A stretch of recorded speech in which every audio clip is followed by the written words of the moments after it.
Matthew chapter 16 verse 18, "And I also say to you that you are Peter, and on this rock I will build my church, and the gates of Hades shall not prevail against it."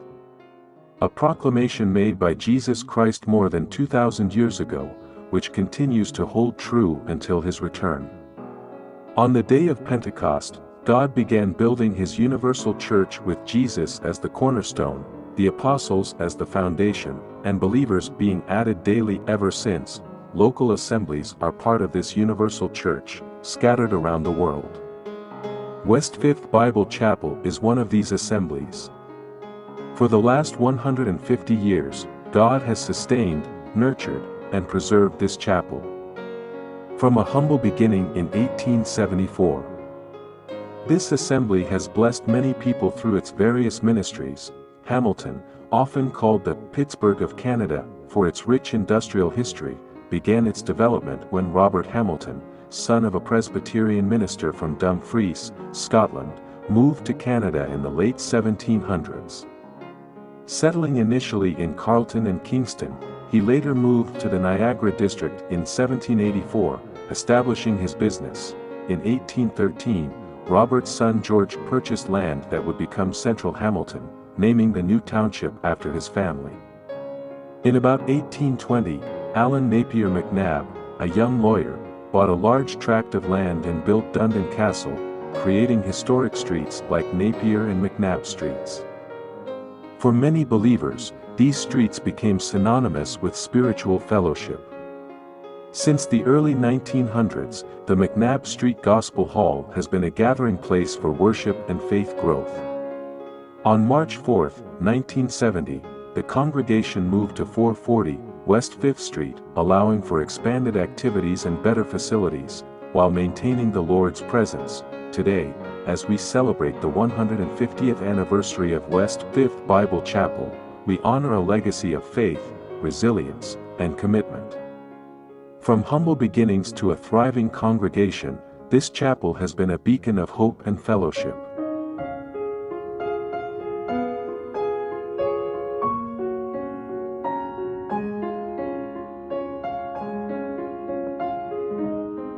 Can you tell us about your early days in West 5th Bible Chapel? So in the early years of at West 5th, actually, for us, we were married in St. Catharines. We came to Hamilton, and it was McNabb Street Gospel Hall, and we met there a couple of weeks, and then they moved, they shut down McNabb, and we moved up to the Ukrainian church for a year. Then we moved into West 5th, and but in the early years, we were the only ones that had children. And Doug and Jan Agnew, they had 2 kids and we had 3. And gradually, children came along. And it was also very interesting in the early years for the men. If you were going to come to the meeting and participate, you had to wear a shirt, a tie, and a jacket. And the women were not allowed to wear slacks. You had to wear a dress, and, which was quite interesting, and it's changed somewhat today. When we first came, we were a young couple, and there were 5 men that basically led the assembly. There was Alec Grant, Fred Cameron, Gordon Thompson, Ken Jones, and Eric Guthrie. And they led the assembly for a lot of time, a long time. We came in, this was 69, and 10 years later, these men decided that they're getting older, maybe we should ask some of the younger men that could we trust the younger men to come alongside with us. And there were, let's see, Doug Agnew, Paul Grant, Don Jeffrey, and myself were asked to come alongside, and at that time we were considered junior elders, which is interesting because I don't know if the scriptures support junior elders. But But it wasn't too long before it became evident that the load was going to be carried by others. And events that possibly affected us, I would say, was in 1994 was the fire at Queensdale. And that was that's traumatic for everybody in all the assemblies, even all the churches in Hamilton, because it was an arson fire. But following that, there was quite a number from Queensdale that joined with us, and there were a number of Indian brethren as well. And that was the beginning of the growth of believers from India, and been a real help all along. So some other things, noted changes, I would say. We went from 3 goblets to hold the wine at the Lord's Supper to the multiple cups. And the individual cups was, we did a lot of work onto that. And we stayed with the 1 loaf, but went to multiple cups. Another change, a little bit later, was the switch from the Redemption Songbook, which was almost like the Brethren hymn book of note. We went to the green hymnal, which we of worship and celebration, which we use today. About 15 years ago, we introduced a piano accompaniment at the Lord's Supper to really help the singing, because the singing was dragging a bit, and some of us who were trying to lead the singing were having trouble hitting the right key. And now that we have the piano to help us, we get the right key all the time. And so those are some of the events that really has changed. One of everyone's main ministries is coffee hour. It has been going for, I see, 20 years. And we've had very much success from it. And we've had a lot of different ladies coming and saying how much they enjoy it. And from a cultural point of view, we're learning a lot about Indian assemblies and how they function. And it's certainly a new thing for many of us. And it's great to have people that come from other nations to remember the same Lord as we have always remembered. We came to our association with Westrift, I believe in late 1969 or early 70s.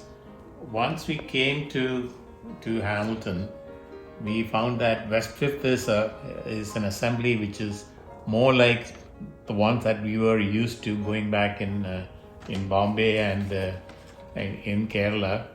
And we came to like the format, and we came to like the way the worship was going on, and the members were encouraged, and that's how we started going there, and we continued there. The early days of Westrift, it was not Westrift then, became known as Westrift after it came to the location where it is now. It was called McNabb Street Assembly before. So once they could not hold the number of people that came there, they built this assembly here, and that's how the members also shifted from the McNabb assembly and over to Westrift. We came to Westrift knowing J.M. Davis told us about the church, and I think Westrift was helping him when he was a missionary in India. And we were very happy to go there, and mostly everything is like back home. Everything is, like should be done properly and nicely. And I enjoyed going there.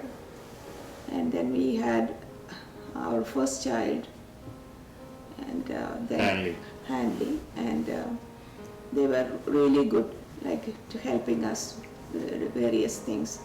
The older ladies there.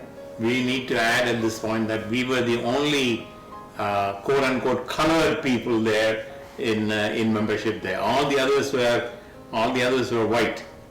But we did not find any discrimination per se, though we were the only colored people. We were very well accepted. Mr. Thompson was one of the elders, and he was the gentleman, so loving and gentle. And Mr. Grant, he was very strict, but he was a nice man. He is a godly man. He was a man of the law. He used to strictly follow what is in the scriptures. Yes. He would not deviate from the scriptures. And I liked it. And I thank God, like Aaron Lyons was very good with the kids those days. And there are Miss Dawn Grant. There's few of them they are really good with kids. Like Dawn Grant had every Friday night when the kids were younger, like teenagers, at his house they all went and they had studying something from the Bible, and also they had fun going to playing and all that stuff. And looking back, I see it was a good thing that he did. I was given the opportunity to be in the eldership. Alec Grant, Paul Grant's father, stands out as an influential thing. He used to know everything that the elders should be knowing in that assembly. Gordon Thompson, that Valsa was talking about, he was a very quiet person, very gentle. He was a gentle giant. That's what we can say. He was also very, very good in the scriptures. Fred Cameron is another one who was a person who knew the scriptures very well. Mr. Price. Mr. Price was again a gentle person. He was not very outgoing type of person, but he was a very gentle person. So these are some of the influential leaders that we came to know.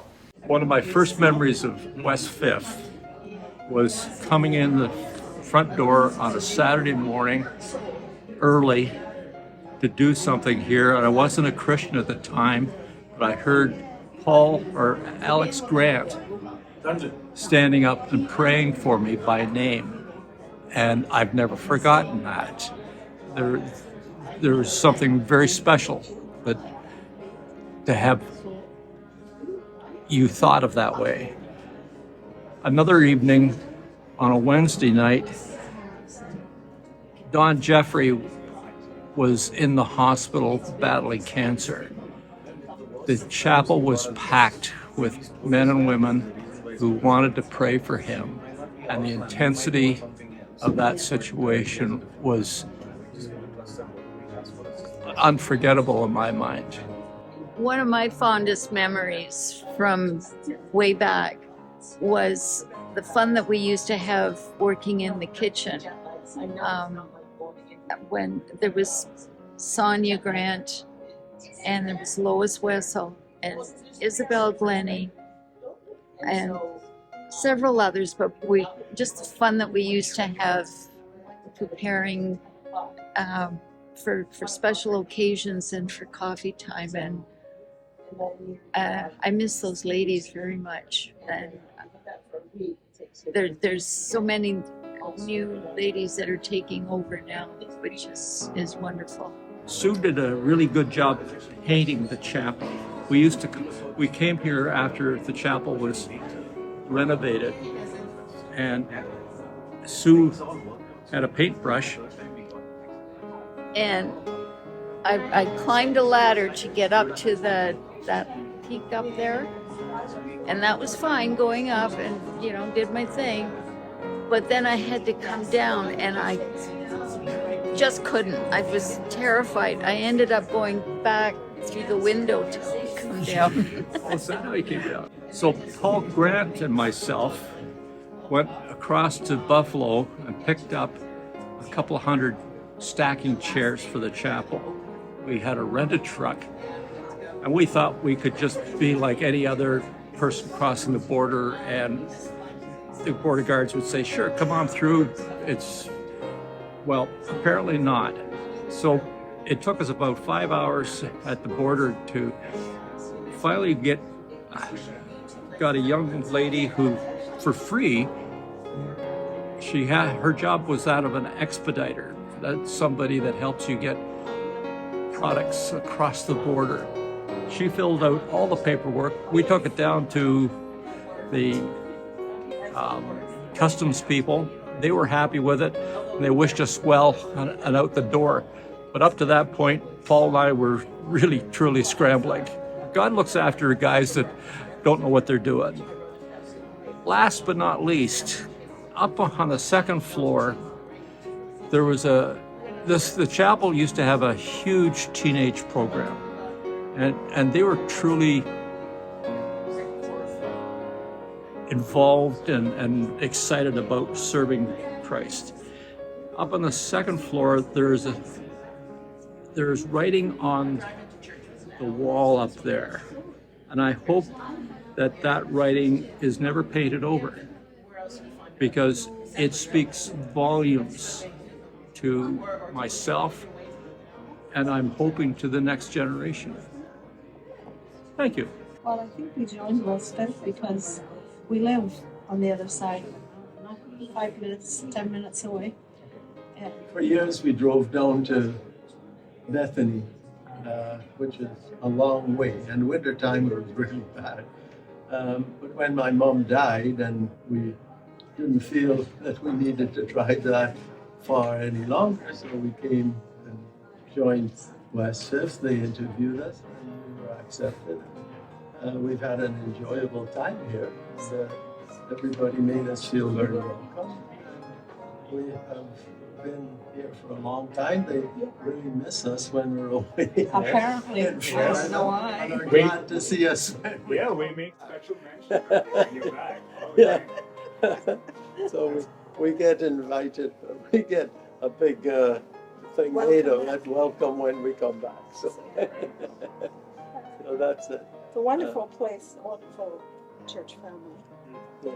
And we enjoy the Sunday school picnics and the Wednesday night services, and definitely, we'd like to see more people coming out to the Wednesday night services, just like Noble George. But yeah, I know that we have an older population, and some of the people don't like to drive at night. But so.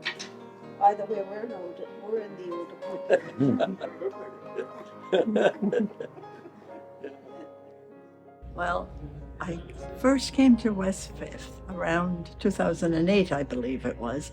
I could be a little bit wrong about that, a year or two out, but I think that was when my husband and Bill and myself came, and we enjoyed right from the start of fellowship. Bill was brought up at McNabb Street. Yeah, okay.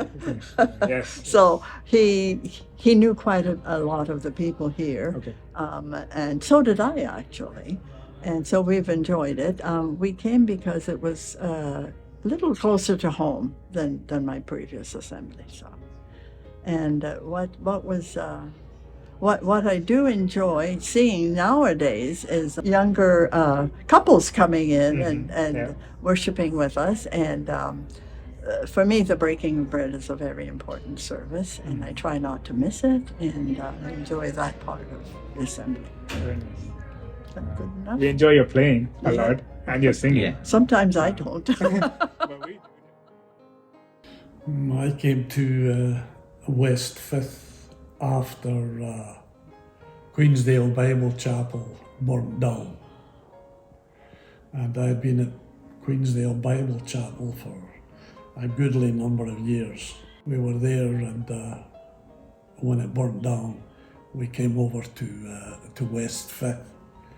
Yeah, so when I came to West Fifth about 45 years ago, and I attended along with my oldest son at the time. He was 4 when we came. So I had come to Hamilton because I was attending in medical school.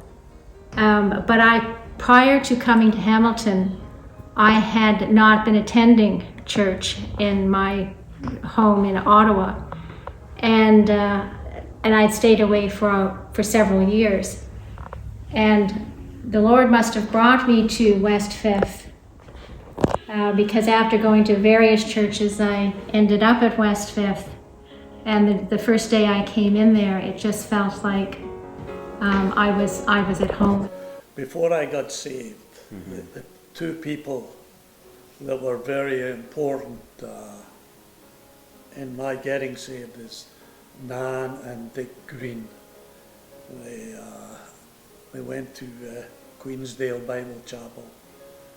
They are now with the Lord, but they took me under their wing, and we had Bible studies for a goodly number of years.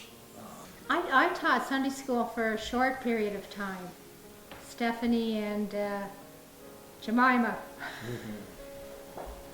But the girls were there were very few girls. It was dominated by boys, the Sunday school. Well, Mr. Grant was an elder at the West Fifth for many, many years. And first he came across as kind of strict and straight-lined. But I think he had a real heart, and he cared in a practical way with a lot of people. And he was a good conversationalist, and he made sure that everybody looked spiffy, and especially the men, with their ties and jackets. And he was the one who came and saw me before I was allowed to partake in the breaking of bread, and I appreciated that visit very much. And the other thing I appreciated from him was he knew that he was a bit strict, and the day they had a party for him before he left West Fifth, and he said, "I know I've probably stepped on a few toes, and for anybody who remembers, I ask your forgiveness," which I thought was really quite good of him. Oh, I had some very interesting conversations in my gardening days, and many people stopped and wanted to discuss the flowers or the odor that was giving off, and people thoroughly enjoyed it. But what an opportunity to talk about the wonderful creation that we have with all these beautiful colors and shapes of plants. So it was a bit of an outreach on the sidewalk. How long has it been since you've been in the West? I've been here 43 years May. And you said you were introduced by Miss Porter? Yes, I was. That created a memorable moment for you. I like the singing at Westfield. Very, very heartfelt, and I enjoy it. Myself, my wife, Prakash and Justin became part of West Fifth Bible Chapel about 29 years ago. Before we came to West Fifth, we were fellowshipping at Queensdale Bible Chapel. But unfortunately, the building was burned down by arson, and the members of the church scattered to all over the city and different places. And we decided to join West Fifth because we knew that West Fifth was founded and rooted in the New Testament principles and practices, same as the church we went to at Queensdale.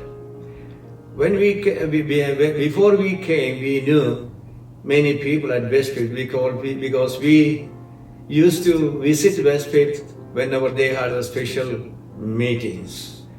And I remember they were inviting great men of God to preach in Sundays and Wednesdays. Men like Mr. McKenzie, Mr. Long, Boyd Nicholson and his son, and Mr. Spicer, and Dr. Lindstedt, Dr. Dryborough, Dr. Nismith. Those are some of the speakers they had in the beginning. They were great men of God. And also in Westfield, they had some Iron Men leaders like Mr. Cameron, Mr. Thompson, Mr. Grant, Mr. Moffat, Mr. Jones, Mr. Roberts, and so on. They were all great men of God, very encouraging men. And also I remember their yearly Bible conference from Friday to Sunday. They had some great men of God from USA and also different parts of Canada as speakers. That was a good time of refreshing and uplifting meetings. We really enjoyed those meetings. And also many years ago, until a few years ago, they had this ladies missionary class. That was a great outreach. Our sisters gathered together every week or every other week to make dresses, garments, and crafts, and collect medical supplies, books, and old glasses to send to missionaries in third world countries. And they gave to those who were in need. And that was a great outreach. Through practical help, they were able to help those who were in need of spiritual help. And another thing we had before was we had our annual Christmas party, where we had a traditional turkey dinner. Then we had a great program afterwards. It was also a good time of fellowship. Now our worship pattern hasn't changed at all from the beginning. It's the same. Only thing I noticed since a few years now, we have holidays on some church meetings because of public holidays. That wasn't there many years ago. That is the only difference I can see from the practice of our worship.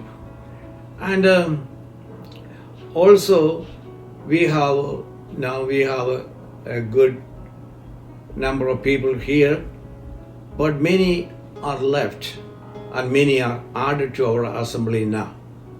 We thank God for enabling us to worship at Westfield right now. And it is my prayer that our younger generation will be able to celebrate 200th anniversary if the Lord would not come. And I'll encourage the younger generation to stand firm in the Word of God and hold on the legacies that has left behind by our former leaders, and we should rooted in the Word of God and move forward. Ebenezer. Okay, when I was asked to say a few words for West Fifth 150th anniversary, I gave it lots of thought, and it came to my mind my younger years before I knew the Lord. I was very interested in cars. My twin brother started going to West Side Baptist, who he convinced me to attend. I attended West Fifth Baptist and accepted the Lord through the pastor, no other name than Henry Ford, which meant a lot to me. After that, I met my wife Naomi and started going to Queensdale Bible Chapel. After the fire at Queensdale, I had started to attend West 5th, where I was gladly welcomed. So that's about all I can say, except now I would think that over the years at West 5th, I've seen many people come and go. Some have gone to go to other places, some have gone to be with the Lord, and some have gone to be in homes to be taken care of. We miss them all, and we know that, as this world is, when I look outside, it's in terrible shape.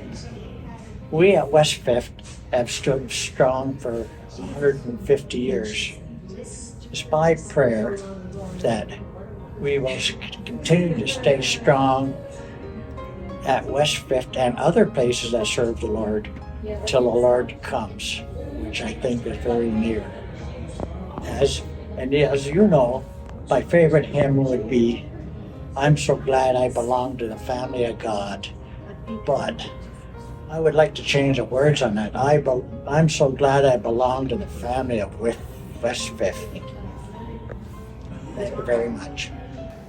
Well, my journey started with, we lived in Scarborough and went to Bendale Bible Chapel, but in 1995, 3 children left our home and we decided we have to look some other place to leave this big home, so we looked around. Finally, in September in 1995, we packed up our home in Scarborough and arrived in Hamilton. Very soon after that, we decided to look around what assembly we're going to attend. There really was only 3. There was, we liked the looks of West 5th, so we decided this is going to be our assembly.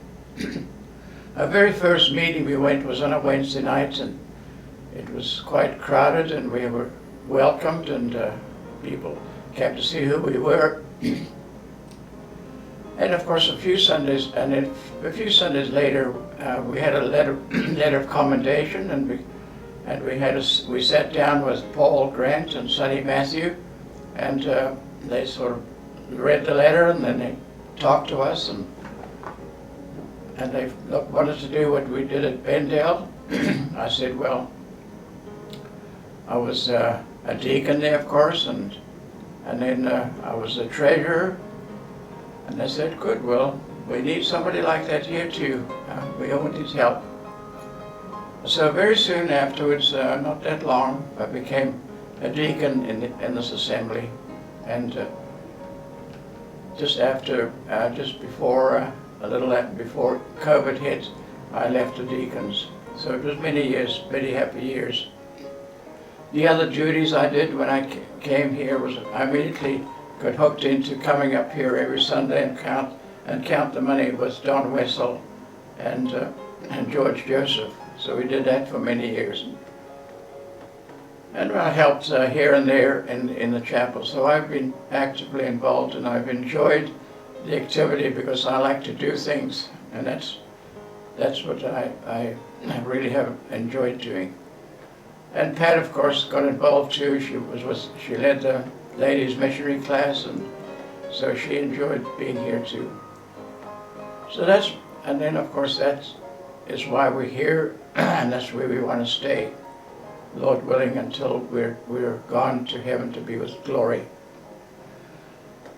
So one other thing happened while I was a deacon. In the late 1990s, the assembly decided to make some renovations in the chapel.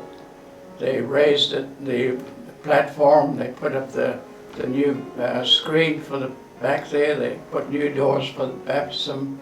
So there was lots of work to be done. And Don Jeffries and Colin Burnett were sort of leading that, but of course they had lots of men. The only problem was that money. We didn't have really the money to cover all that. So the elders decided, why don't we ask people to donate to the thing, and we will issue promissory notes. So that what happened, person donated, say, $1,000, and they got a promissory note, and we gave them interest of, I believe, 4%. So that was an interesting part of something that happened at West Fifth. I was involved a little bit at the end of the year, I had to issue T5s for the people that we were paying them back the interest. So it lasted about 2 years, and eventually we had enough money to pay off the loans. However, some of the people said, we don't want to be paid off, so that it was their donation. It was just wonderful. The other thing I think it should be remembered is that it was so wonderful to have in 2011 to the Spanish offer our assembly to the use of the Spanish church. A wonderful group of Christians, and they started using our chapel, as I said, in 2011, and they meet on in the afternoon, Sunday afternoons, and on Wednesdays too. And their children came to Awana. They were really involved in Awana. They used to attend our Christmas dinners, and a lot of the ladies attend the ladies' coffee hour. And just recently, one of their members, ladies, spoke at the coffee hour.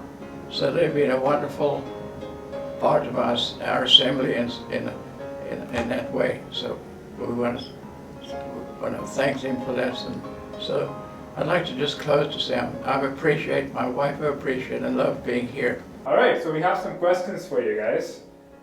First question is, what's the funniest thing that has ever happened to you at the chapel? The funniest thing? Probably when we took boxes and we made a train out of it. Like, Okay. out of boxes, and we wrote it like everywhere during the meeting. During the Sunday school? Like Oh, in nice. coffee. Yeah. Oh, during the coffee hour, Yeah. coffee time. Okay, coffee break. Okay, that's nice. Second question: what are your favorite snacks at the church events and why? Cake, for sure. What kind? Like chocolate, yeah, That's the chocolate good. one. Nice. Okay, very nice. Both of you? Yeah. Okay, that's good. So should we be having that every week? We should. We should? Yeah. Okay, I'll make a recommendation. Everybody's going to see this, and so, yeah, so everybody knows now that we should be having chocolate cake every week. Alright? Okay. Third question. If you had a choice, what animal would you like to have you join you in Sunday school? A hamster. A hamster? Okay. Yeah. Very nice. Would it have its own wheel too? No, we would need to hold it. Yeah, we need to Oh, hold you it just and wanna like hold pass it. it around. Okay, that's very nice. Alright, so if you were in charge of planning a church event, what silly or fun activity would you choose?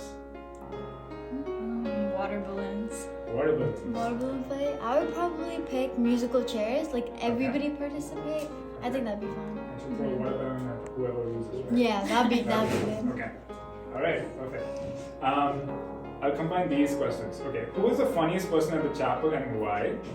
And do you have, what is the funniest face that you've ever seen in Sunday school?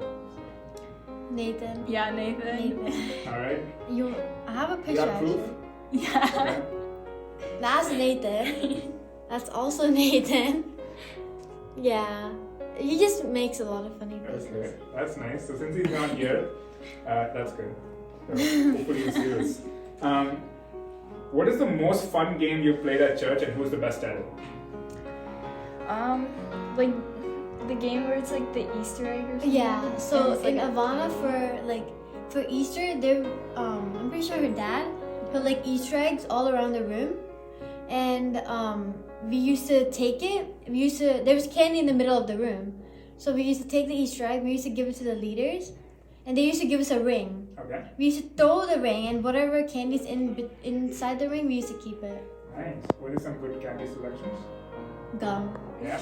Good. Yeah. Okay. Gum Alright. is gum. Last question. The funniest Bible story, in your opinion?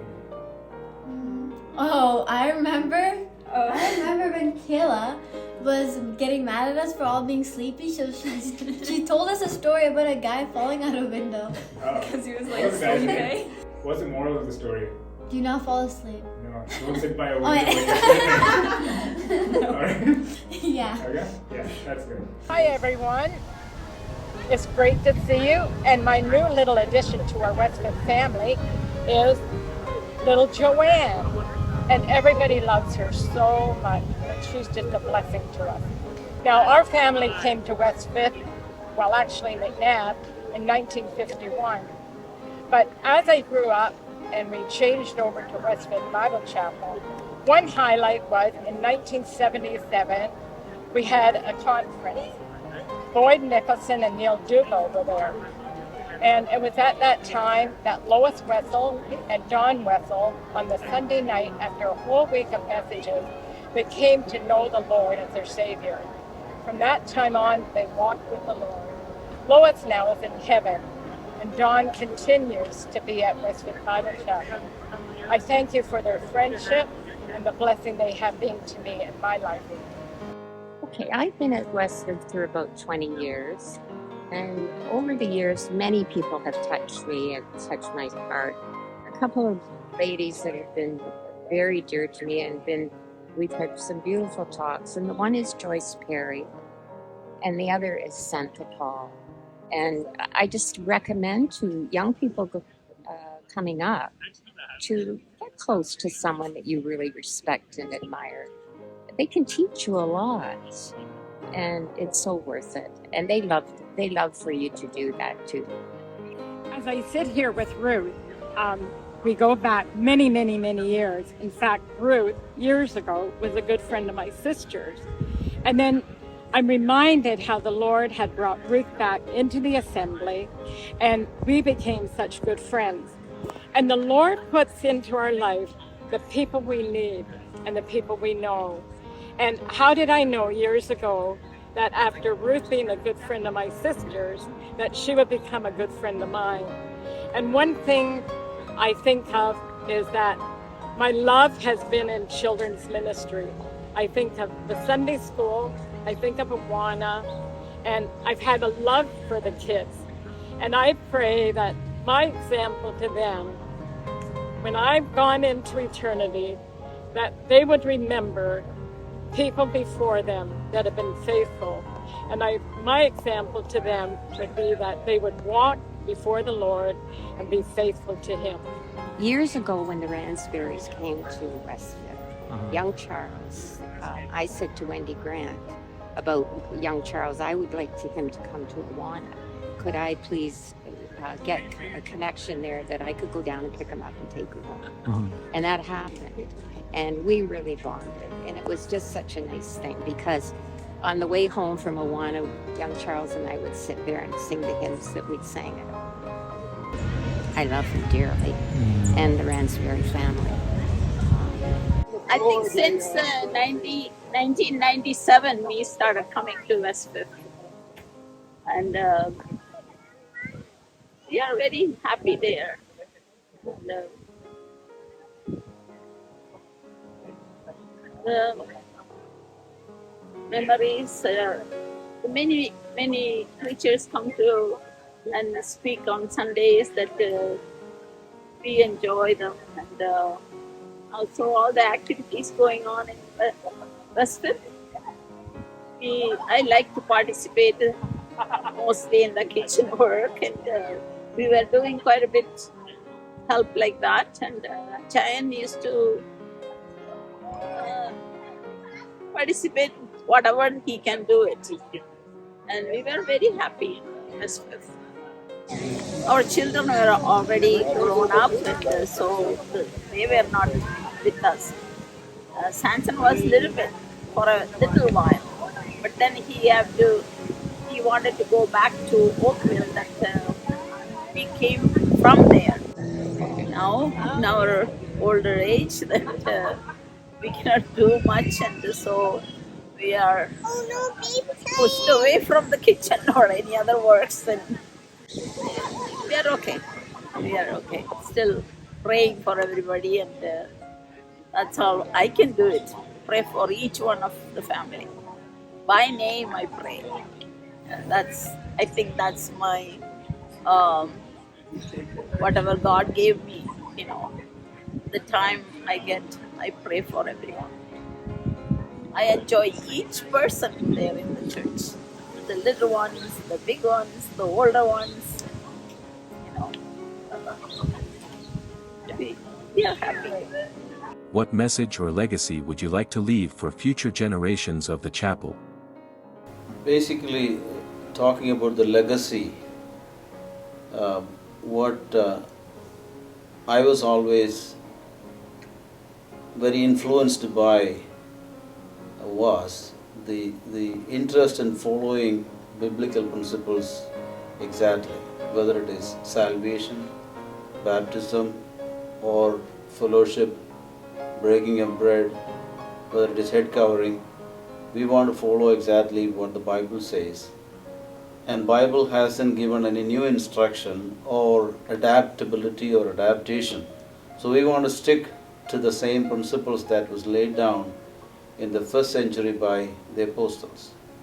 They gathered in houses in the beginning, then they moved to more common facilities, and maybe once in a week they gathered together to break bread. That was the first day of the week.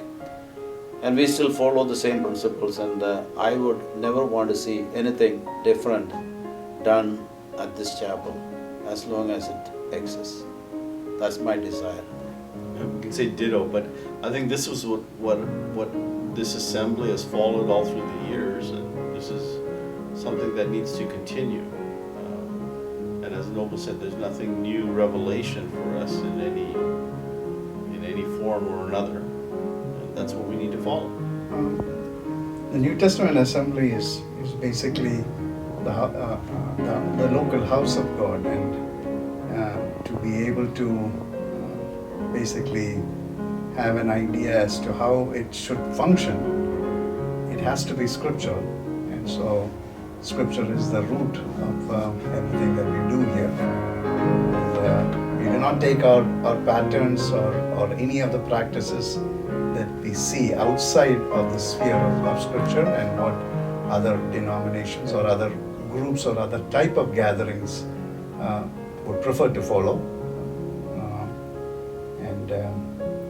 And that would be also like what was mentioned earlier, that would be the legacy that we would like to leave behind, is that do not incorporate anything outside the Word of God into the local church. As was already mentioned, this is the house of God, and everyone forms a part of the body, and every part of the body has a role to play. Everyone has been gifted with one or the other gifts by the Holy Spirit. And my own vision, as well as the oversight's vision, if I speak for them, is that every member, every body part should come forward, offer their part of the job, and then we together grow and feed and serve each other in love and fellowship. I think you can express that a little bit further, but in the sense that you need to fulfill the calling that God has for you in terms of the body parts. So for instance, the little finger is doing what it needs to do and not focusing on the eye as opposed to focusing on what the finger has to do, or you know, the thumb doing, I think John has used the example of the thumb many times, thumb doing what it needs to do as opposed to going on to something else. I think that's important. God gives us these opportunities, God gives us these capabilities, and all we need to do is follow what God has asked you or called upon you to do. I would say probably we had actually discussed it just a few minutes ago, is that the unity of the saints, right? In order for God to be glorified, He has to see a unified body. We often say that, Christ died on the cross to save my sin, but to see that in practical aspect, you have to love one another and be united. There should not be any kind of dissension or discord among believers, because that would not glorify God.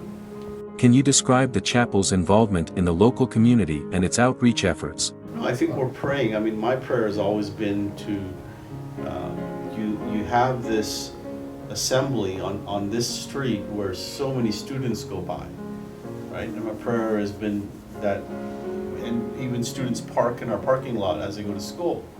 So you'd love for them to see the sign, to come by on a Sunday morning and to, spend time here in the assembly.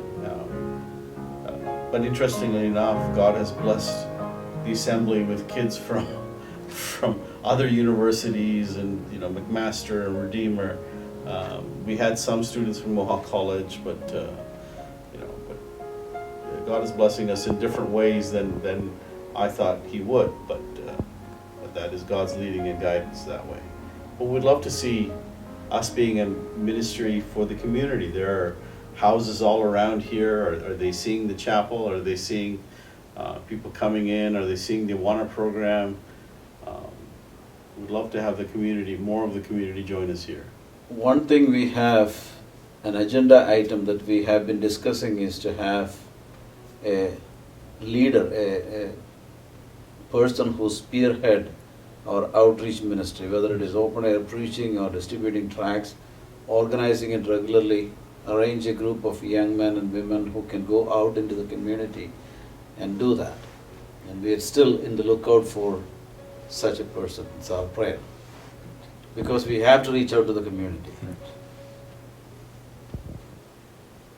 I think there are different age groups here. There are so many ministries that we can have here, right? So we're praying for God to lead maybe a young couple or a young family to help with the youth ministry, right? So they're, although it's small in number, it can be vibrant and grow.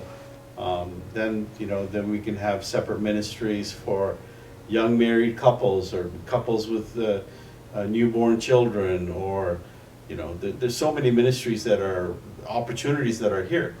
We're praying with God to lead us, guide us, and God to enable people to spearhead some of these ministries. But as Noble mentioned, we'd love to see the street corner ministry that we had.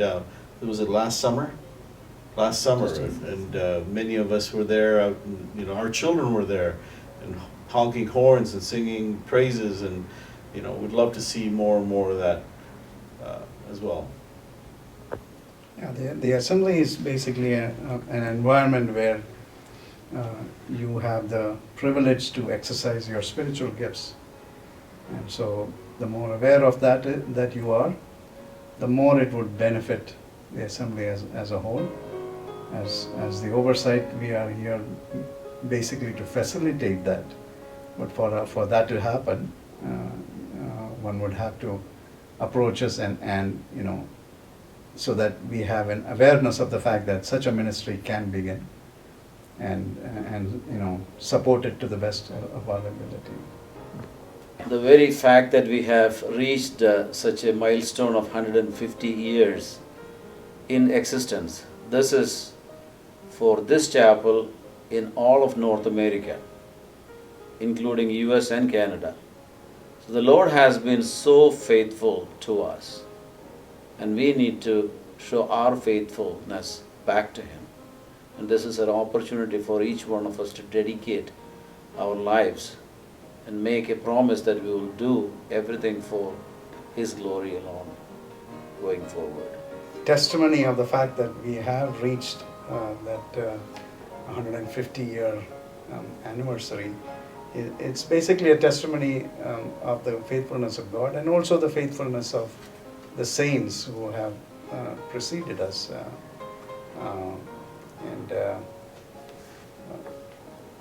And for us to continue on, it would require, God is going to remain faithful no matter what, but it would require each one of us to carry that, what the previous generation has left for us, and remain faithful to Him, particularly in the functioning of the local assembly here.